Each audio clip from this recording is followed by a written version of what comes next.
Well, I was not interested in the Year of the Bunny. No way. At one point, he did a Canadian destroyer that they call it a bunny destroyer. And basically, the whole match stopped because everybody was in shock that he did that. Now, I want to make it clear, though, my not watching it was based off of Morrison and The Miz. And then we start with a rain delay. And Samoa Joe's on commentary. Which is funny, because shortly after this WrestleMania, he gets released, and that becomes a meme. You know, they had him standing in the rain and then released him a few days later. And then McIntyre pulls up, everybody starts talking and shouting. Then a girl ref separates Drew McIntyre and Bobby Lashley from physical violence. So that was great.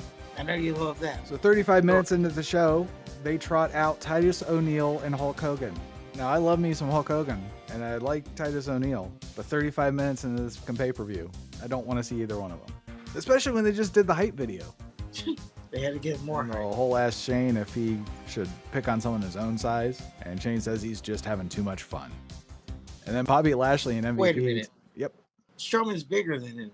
Well, that's what she said. She's like, shouldn't you be picking on somebody like your own size? Oh, I heard it as like, why are you picking on the little guy? Moving on, we got WrestleMania 37, Tampa, Florida. Retro segment. And Vince opened the show. Boy, did he look old. When was the last time we saw him? It's been a while. I don't know. Yeah, this was when he was back in the shadows. Well, at WrestleMania, yeah, it's definitely been a while. But I want to say the last time he had made an appearance was during the Randy Orton Triple H feud, I think. Okay. So it's been a while. Yeah. Yeah, so Vince opened the show. Says WWE has been working tirelessly week after week to perform, but the most important element was missing, the fans. Vince says the only thing left is welcome to WrestleMania. And then some vanilla bitch sang America the Beautiful. She had really nice tits, though. That was Baby Rick's or something like that. I don't fucking know. She's a recording artist. She was awful. Well, she has one song I like. It's funny, she's actually been in the news recently. Did he? No, I mean fat. She gained weight. Like, you know, in the music industry, if you are a woman and you gain weight, that doesn't go well. Just ask Kelly Clarkson. Well, apparently, if you lose weight, that doesn't go well. Just ask Adele. Yeah, you got to be the same way you came in, or you get popular. But yeah, she gained a lot of weight. That gained a lot of traction online. So irrelevant to wrestling, but yeah, she had a song with Lil Wayne that I liked. So it's more pop. So. But yeah, I was staring at her chest. She was terrible, but that was the opening song. I skipped the opening hype video because the bonghead narrator from last year was back, so fuck him. Johnny Depp is Jack Sparrow, but not Johnny Depp because they probably didn't want to pay for that. And then we start with a rain delay. And Samoa Joe's on commentary. Which is funny because shortly after this WrestleMania, he gets released, and that becomes a meme. I think this was the second time getting released, so, you know, they had him standing in the rain and then released him a few days later. Well, then some hole talks to Shane McMahon. Shane says he's fired up and he's going to use the energy to take it out on Braun Strowman. And then the hole's like, what's your problem with Braun Strowman? Shane says he doesn't have a problem with Strowman. He's just having fun. And the hole says Shane's a bully. He's like, oh, because I called him stupid? He's like, well, he must not be that dumb because he asked for a steel cage. That means I can't escape. And the hole asks Shane if he should pick on someone his own size. And Shane says he's just having too much fun. And then Bobby Lashley and MVP. Wait a minute. Yep. If he should pick on someone his own size, Strowman's bigger than him. Yeah. Well, that's what she said. She's like, shouldn't you be picking on somebody like your own size? Oh. Yeah. Okay. That makes more sense. Uh-huh. I heard it as like, why are you picking on the little guy? No. Well, shit, the way they fucking booked this goddamn thing. So Bobby Lashley and MVP talked to the hole next. They booted Shane. Like, hey, get out of here. MVP said the time for talking is done. So I'm not sure why they kicked Shane off the interview thing to talk, but so be it. Tonight will be the crowning of the Almighty Era.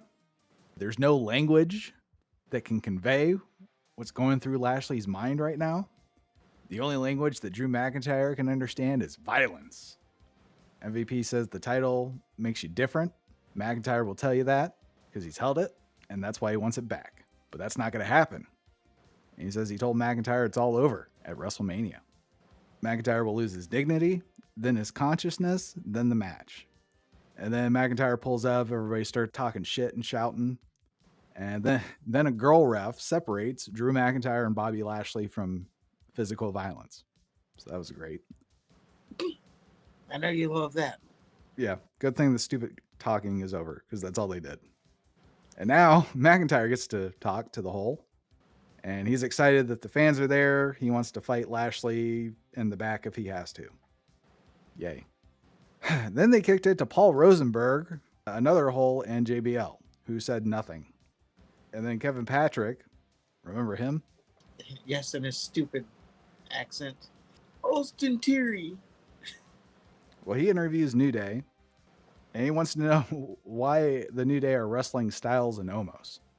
New Day says that they're fighting champions and they want to face the best.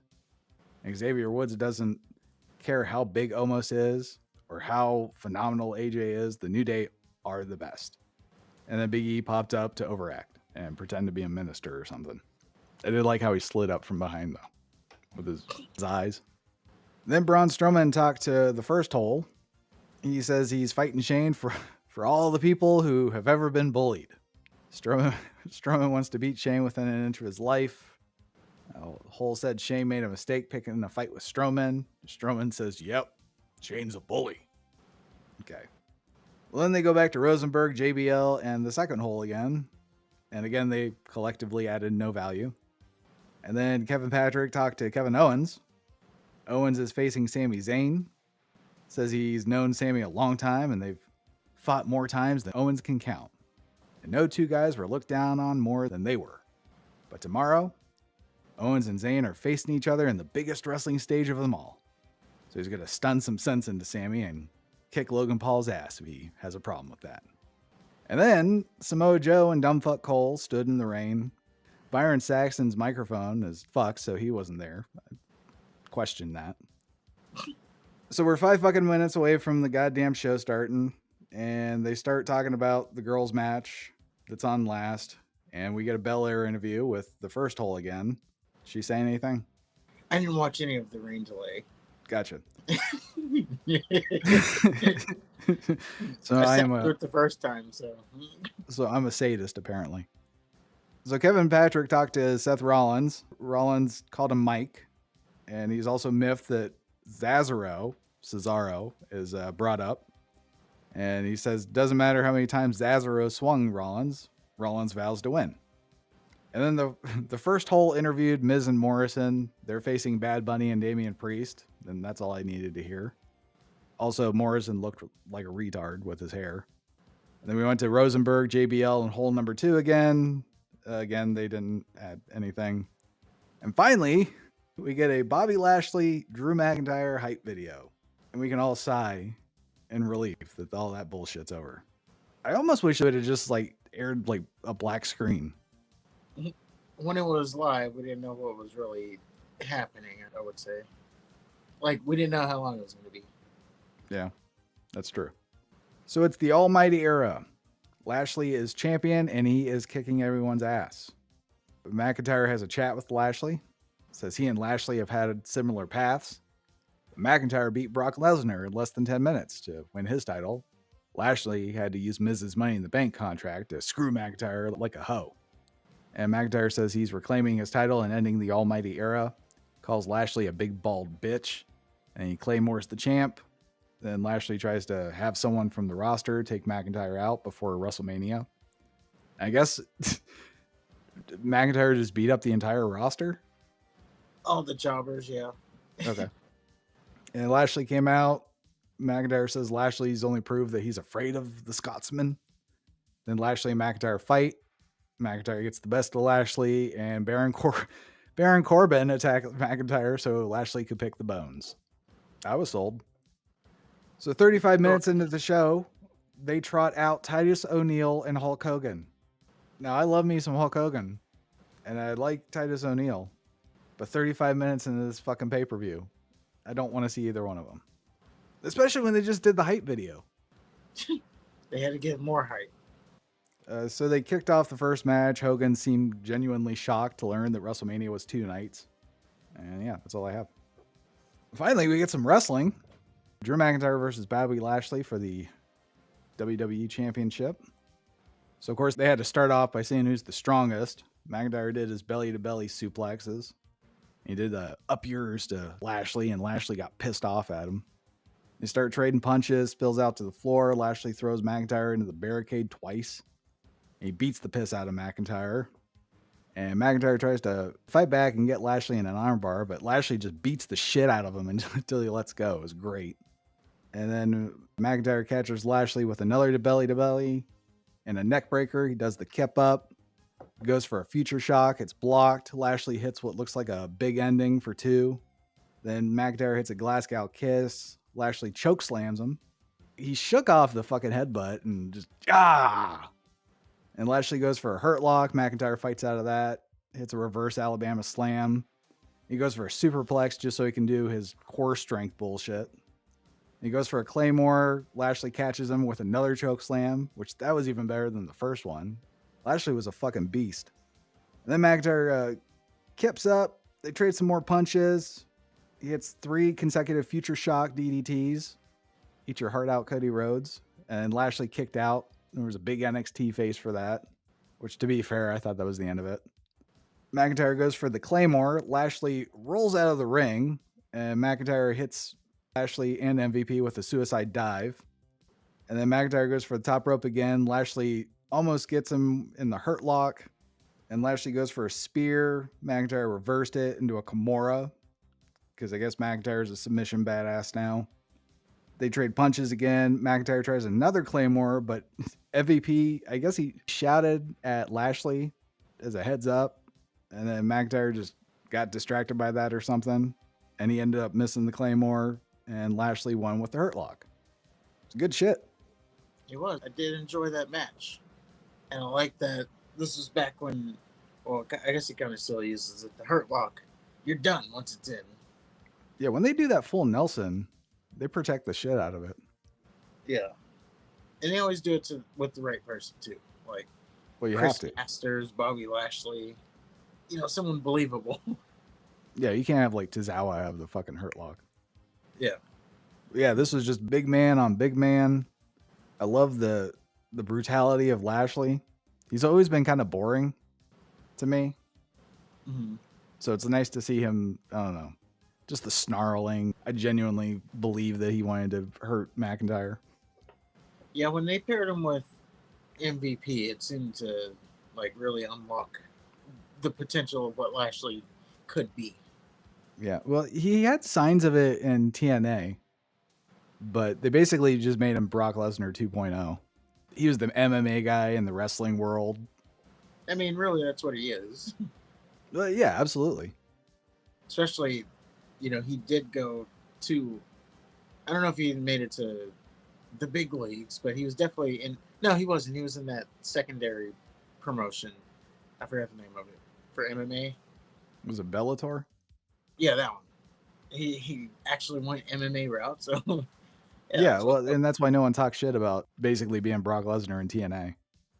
Because it works. And it's true. But yeah, probably the match of the night, if I'm being honest. I wouldn't disagree. So you have NWO and Titus O'Neil backstage. Bayley interrupted and completely killed the segment. This is where she's doing her hello ding dong bullshit. And Yep. They're just teasing the Hall of Fame or something. I don't know.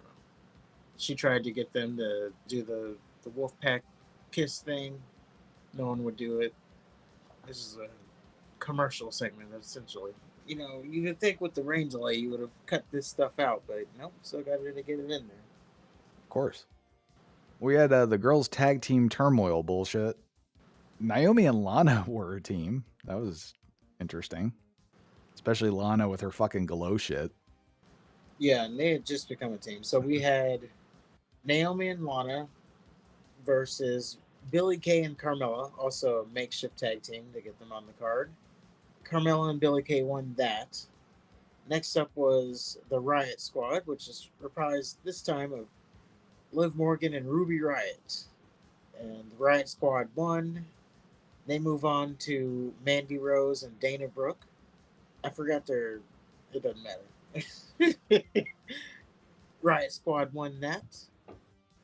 The announcer botched and said that the Riot Squad had been eliminated, but they cleared it up. And then last but not least was Natalia and Tamina. They beat the Riot Squad kind of in dominating fashion. Like towards the end of the match, Natalia was going to go for a sharpshooter, and then she's like, no. She tells Tamina to go up for the splash. Tamina does the Snuka splash. So they go on to WrestleMania Night 2, and they will face Shayna Baszler and Nia Jax, who are the champions. Well, we have Seth Rollins versus Cesaro.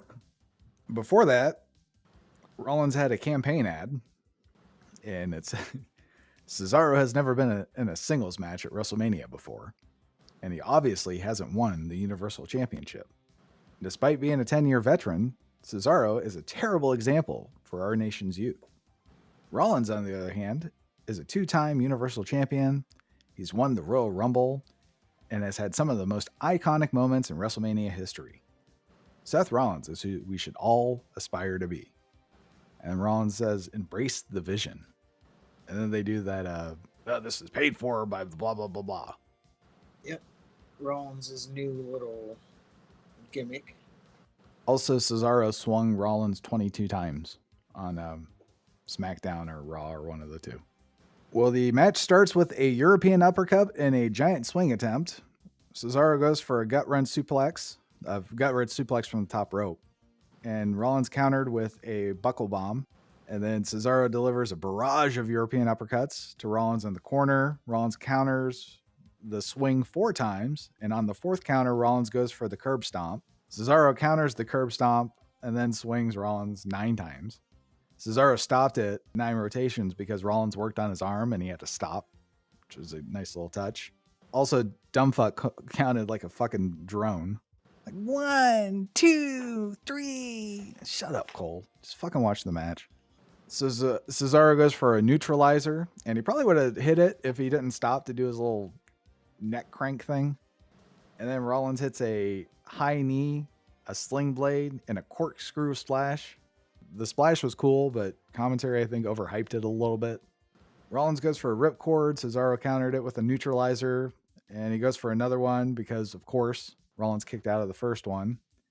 And then Rollins hits a pedigree, and after Cesaro kicks out of that, Rollins tells Cesaro he survived the neutralizer. He survived the swing. Rollins is a god. And he goes for the curb stomp. Cesaro turns it into a European uppercut, a la Randy Orton.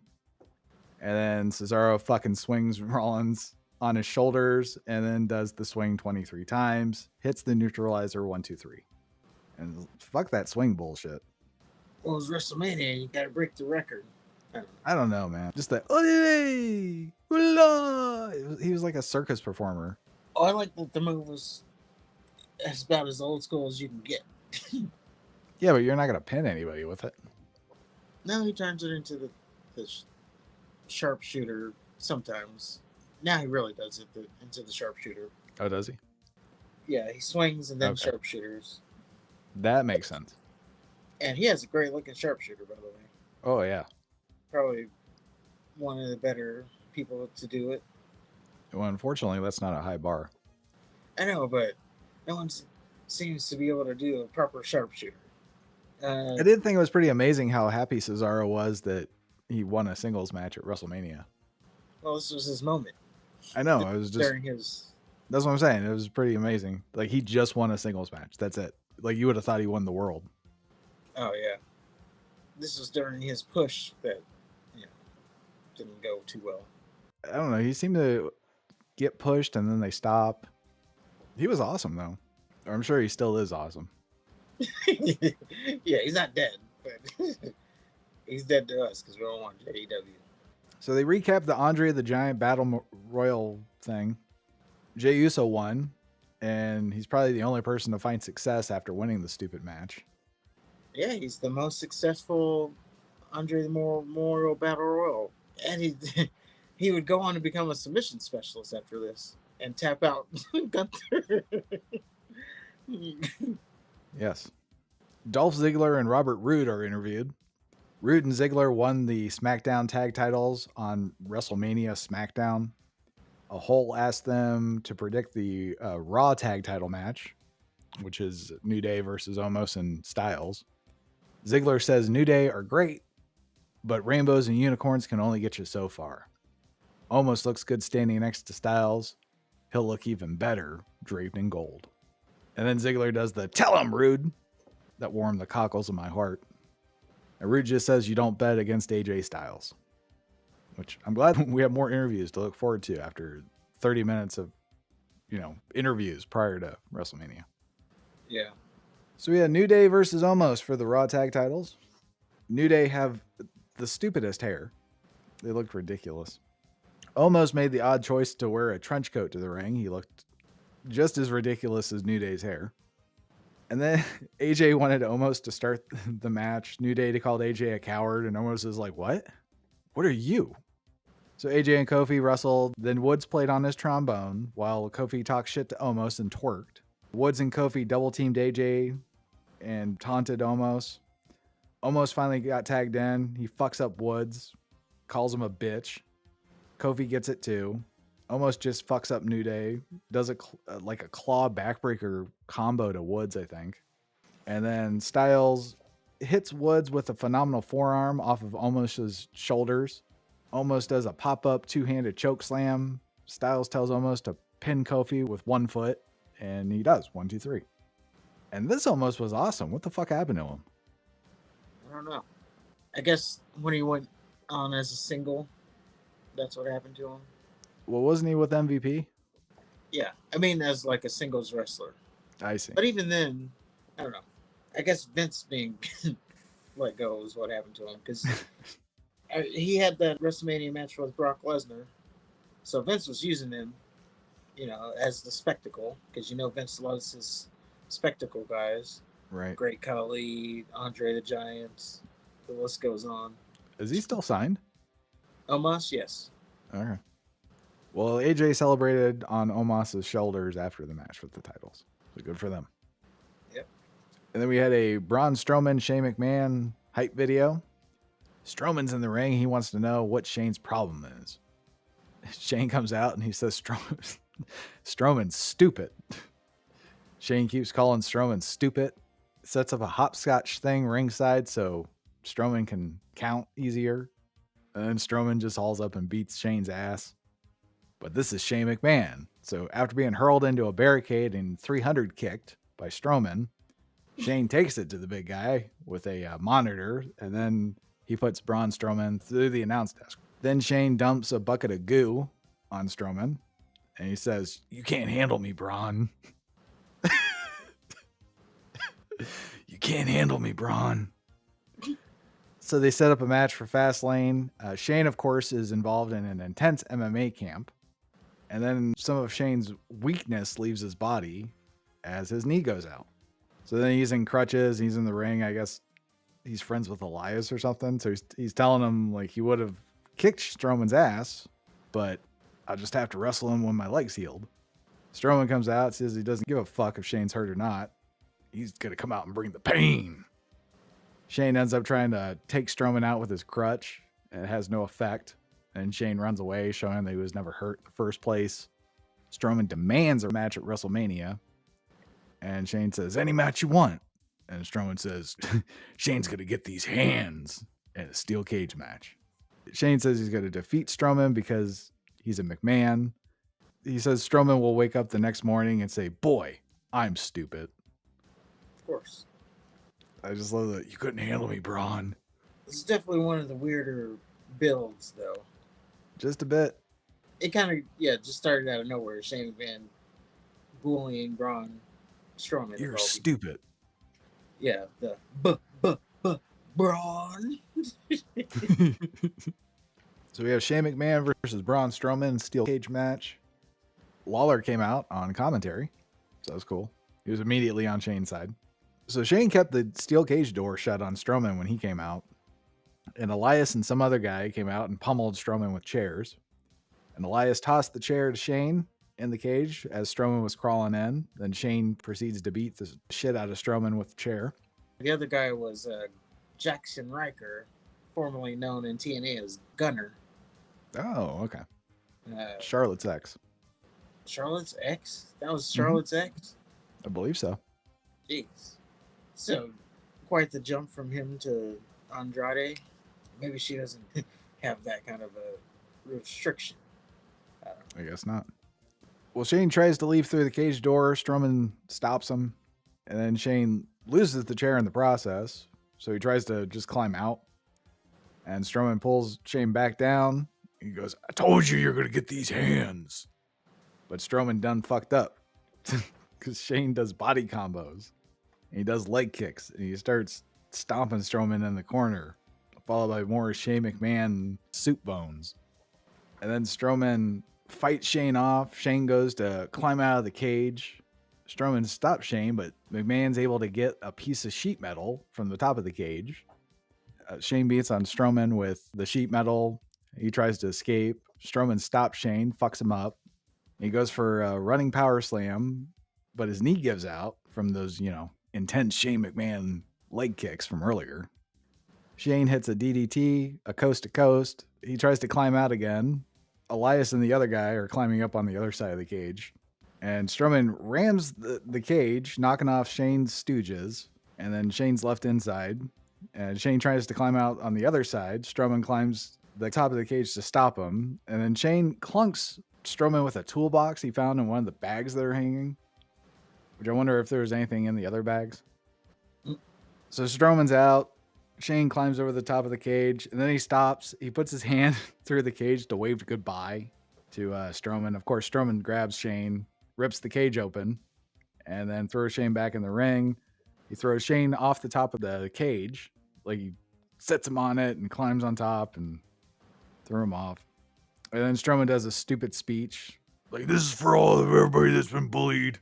And he hits a power slam, 1, 2, 3. I will say, that was better than I thought it was going to be. Yeah, it's good. It was a little much with the whole, this is for anybody who's ever been bullied ever. Like, okay, buddy. Well, yeah, that part was stupid, but the actual match, just starting with Shane with the chair, okay, that makes sense, because if it was like a straight up match, I don't know how Shane would get the advantage. And then you had the Stooges, so yeah, I liked it. Yeah, wasn't as bad as you would think. After that, we have the 2020 Hall of Fame induction. The inductees are JBL, Jushin Thunder Liger, Captain Kirk for some reason, the Useless Bellas, the British Bulldog, Titus O'Neil won the Cancer Trophy from the Ultimate Warrior, and then the entire NWO, which would be Hogan, Hall, Nash, and X-Pac. Fuck you, Scott Norton. Was this Hall's last appearance? It would be close if it wasn't. And then we learned that WrestleMania 38 is going to be in Texas Stadium. So that's cool. And after that, we have Miz and Morrison versus Damian Priest and Bad Bunny.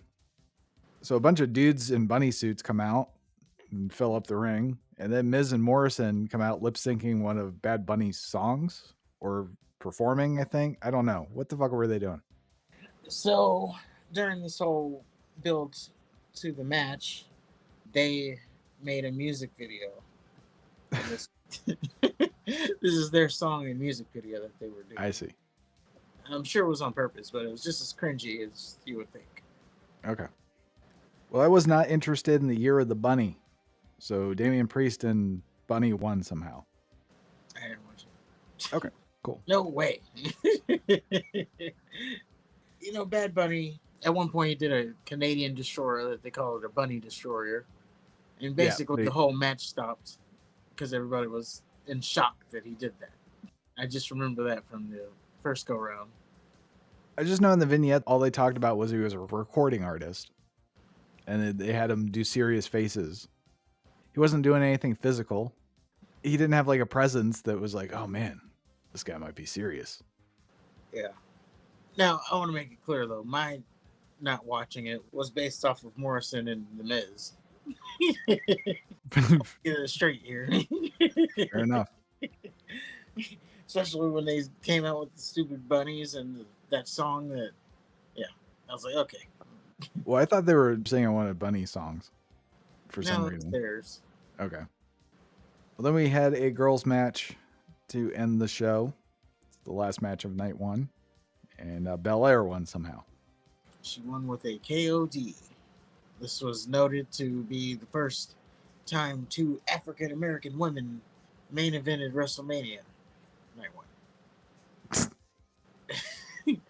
I guess that's what CM Punk, looking back, maybe that's what he's talking about people moving the goalposts. Because here it was like, oh, two African American women are main eventing WrestleMania, but yes, it was just night one, and it was only possible because of the 2 night format. Like if it was old school WrestleMania, they definitely wouldn't be the main event. They'd be lucky if they were on the show. Well, they'd be on the show, but Old school WrestleMania? as in like the 1 night format, Oh. not like yeah. You know they'd have women on the card. Exposing their breasts. But that's our retro. Of course, that was night one. Night two, it's Edge, Daniel Bryan, and Roman Reigns for the Universal Championship. Other matches are Randy Orton versus The Fiend, Kevin Owens, and Sami Zayn, with Logan Paul's there as well. Sheamus versus Riddle for the U.S. title. And we have Apollo Crews versus Big E. It's a Nigerian drum fight for the IC title. Oh yeah. And after the night one, MVP declared that no one could defeat Bobby Lashley for the WWE title. Drew McIntyre then interrupted, wanted another opportunity, promised to take out Lashley with a Claymore because he was unable to do so at WrestleMania due to a distraction from MVP. Actually, he distracted himself because he didn't keep his eye on the ball. Braun Strowman and Randy Orton interrupted, stated their respective cases to challenge for the title. Orton said he defeated The Fiend, and then Strowman said he defeated Shane McMahon in a steel cage match, so I get it. Adam Pearce scheduled a triple threat match, of course, between McIntyre, Strowman, and Orton. The winner faced Lashley for the WWE Championship. McIntyre ended up winning. Strowman then defeated McIntyre on a later episode of Raw, so he was added to the match, making it a triple threat match. So Lashley retained, and then Lashley and McIntyre would have one more match at Hell in the Cell. Lashley again retained, and yeah, it was McIntyre's last chance. What stuck out to me there is you said Adam Pearce made a match, so he's been GM for that long. Yeah. It's just like, wow, yeah, he has been doing that for a long time. Because usually in wrestling they get the GMs and then they get power hungry and then they get thrusted right into a storyline. Right. But Pearce and Aldis, Aldis a little bit more than Pearce, but no storylines. They're just the GMs. Maybe Aldis is also a very different type of GM. Yeah, but maybe that's because Triple H doesn't have any creativity. Maybe. Or it's just they're tired of that old thing, and it's like we're just gonna have the authority figures, and they're not gonna get involved. They're just gonna be the authority figures. Also, after WrestleMania, The Miz hosted a segment of Miz TV along with John Morrison. We also saw the return of Maurice. So Miz bragged and claimed that he turned Bad Bunny into a WWE superstar. Damian Priest interrupted, praised Bad Bunny, then challenged Miz and Morrison to a handicap match. Priest lost after Miz pinned him with a roll-up and used the ropes for leverage. Maurice also assisted.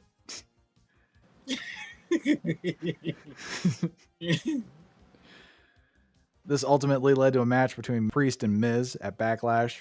It was a lumberjack match. Pretty sure Priest won.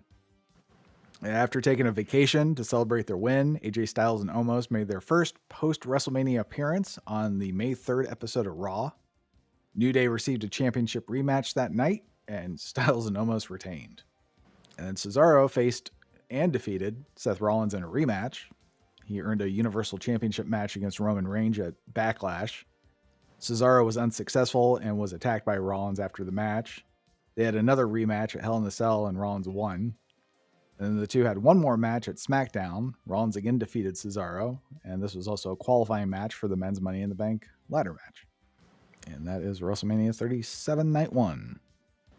Good stuff.